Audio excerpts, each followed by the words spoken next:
Right, now there's three scenarios we're going to look at today, and the three scenarios are pretty much identical.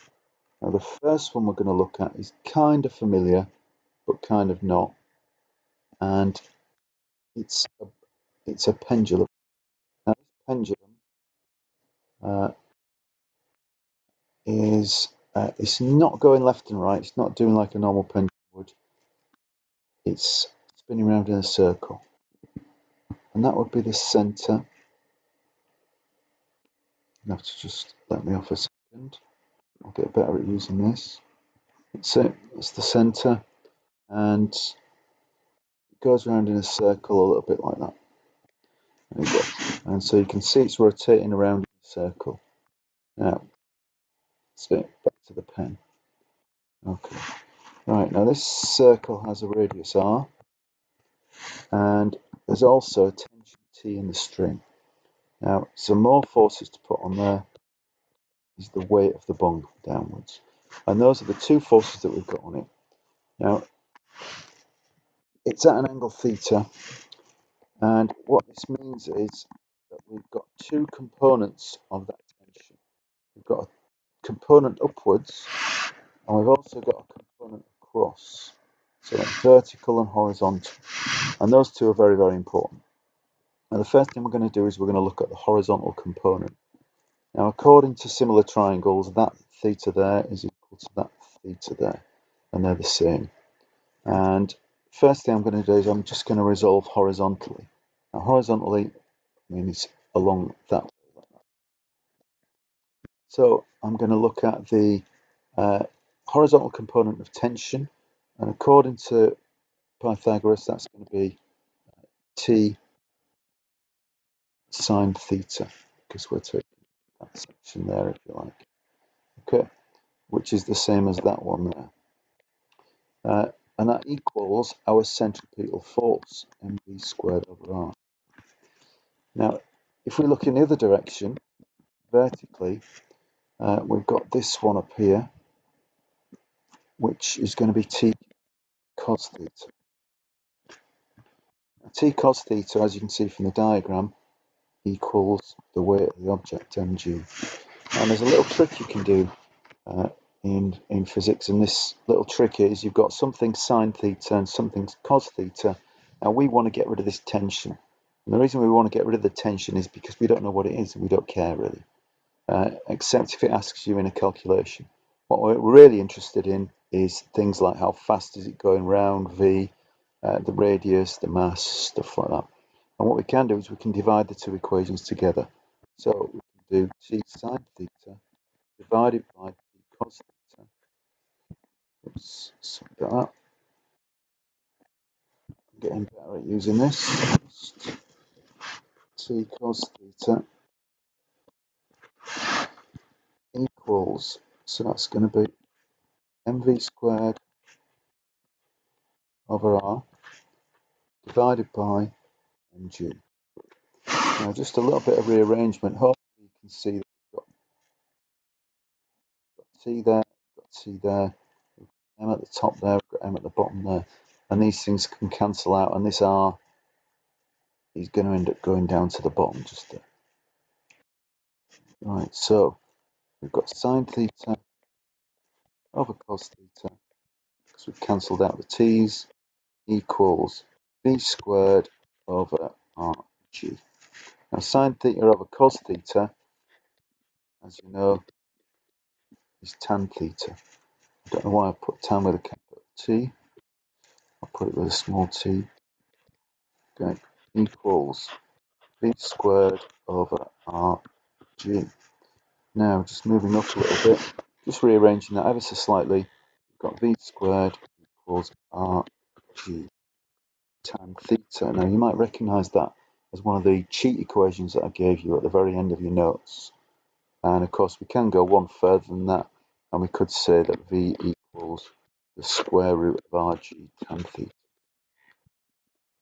Okay, now that's a really useful equation, those two there, for just calculating things that are going around in a circle where there's a force at an angle which is happening. Now, this one was a conical pendulum that we're looking at. let's just have a look at something which is very similar to that, which is something on a banked curve. Now, I did mention this before in the lesson, and let's say we've got an object on a banked curve like this, and it's going round, and it's going round in a gigantic circle, kind of like a velodrome, I think somebody did say. And we'll say it's a car, so apologising for the drawings. There you go. So that's supposed to be a car going round the velodrome like that. Now, if we ever look at the forces which are acting on the car, first of all, there's the weight of the car, which is acting directly downwards. This is at an angle theta. There's the reaction force, which is going up at an angle there. Now, if you notice, the reaction force is very similar to the tension force, which was in the previous example, and it is identical. That reaction force there. Now, what it also gives us now is, if we look, there's a vertical component of that reaction force, and there's also going to be a horizontal component of that reaction force. Now, I think you can probably guess what's coming up, but we've got, so according to Pythagoras, if we're looking horizontally first, we've got r sine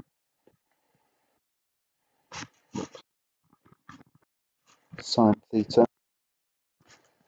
and that equals our centripetal force, because it's acting towards the centre of the circle, which is mv squared over r. Now, if I look upwards and downwards, and we're resolving a vertical direction, we've got r cos theta equals the weight of the object. So we've got exactly the same situation again, except this time, instead of the t, we've got the r, we've got the sine and the cos, there's the m's that are going to cancel out as well. We do the same trick again, and we put r sine theta over r cos theta, and we literally divide the equations by each other. Equals mv squared, well, this is going to work, v squared over mrg. Right, and then we get rid of those m's as well. Yeah. So we can also get rid of the r's, cancel those out, and we're left with tan theta. I'll put a capital tan again. Equals v squared over rg. And exactly the same again then. So we've got v squared equals rg tan theta. So that's a second use of that equation. Now, one thing to point out is that this is the equation for the exact balancing point of that car. So when it's going round, if it goes round too fast, then it's going to end up going up the slope like this. If it goes too slow, it's going to end up slipping down the slope like that. At this point, what you've got is your centripetal force is exactly balancing the force which is trying to push it down the slope. So the way it's trying to push it down the slope, the centripetal force as it's turning is exactly the same as that, and so it's staying at exactly the same height up the slope. So everything is in balance. If the car went faster, then it would go up the slope. If the car went faster and there was some friction there, it is possible for the car to stay on the slope, but only with friction acting as an extra force. So in this particular diagram, we're not talking about friction at all. Okay, right, let's have a go at some practice questions, which hopefully I've got prepared on here. There they are. Right, first of all, it says, velodromes are cycling tracks with banked curves that enable cyclists to travel at high speed. On the diagram below, draw a vector to show the normal force F on a bike travelling with uniform circular motion around a banked curve. So pretty straightforward. It's asking us for the normal force. So the normal force on the surface is going to be up there like that. Yeah, so that's going to be the reaction force. He wanted to call that Fn. Okay, resolve the normal force vector into its horizontal and vertical components, labeling each one. So that's going to be the vertical, and that's going to be the horizontal. And if we had to say what those were, if that's theta there, that's also theta. So we've got we said the vertical one was f and cos theta, and we said the horizontal was f and sine theta. Okay, easy. Right, state why the vertical component of the normal force vector has a magnitude of mg. So there's your vertical component we just looked at before, and we said there was an extra force on there, which was the weight of the person, and I'm just going to put it there. I know it should be from the center of mass ideally, but I'm going to put it there. And these two things balance, so it says state y. Okay, so they're in the same direction and they're equal and opposite forces. So I could say mg is equal and opposite. Apologies for the writing.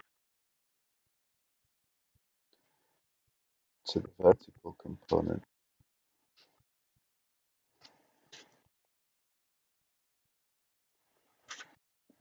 of the reaction force.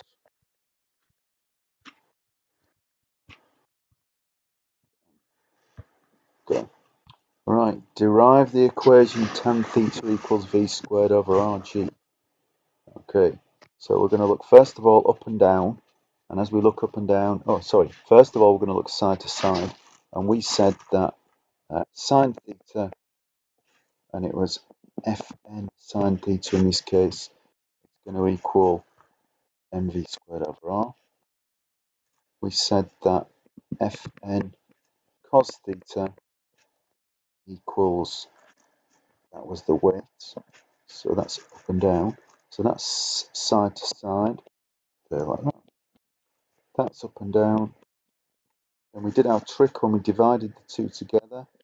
We really just divided the whole thing, and we ended up with tan theta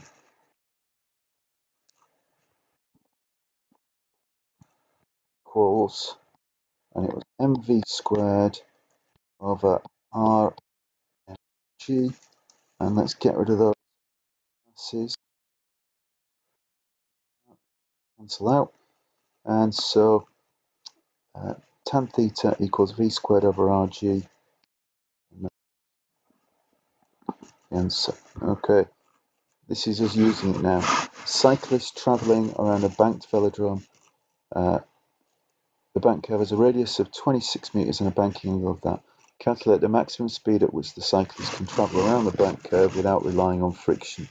So this is where we can just simply use this equation.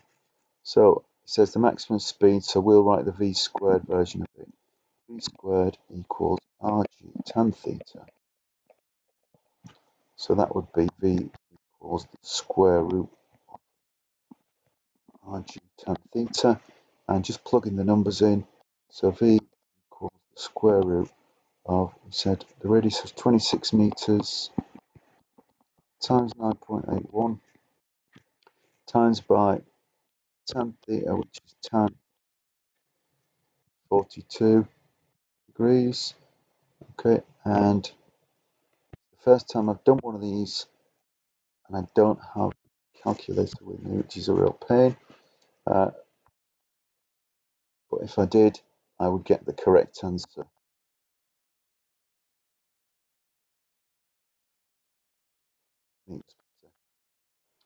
Okay, wicked. Right, I've set some questions which I'd like you to do. Any problems, please get in touch with me on Microsoft Teams. I hope the video was reasonably clear. It was my first proper attempt at it with my flashy new computer. So I hope you liked it. There's going to be plenty more of these to come.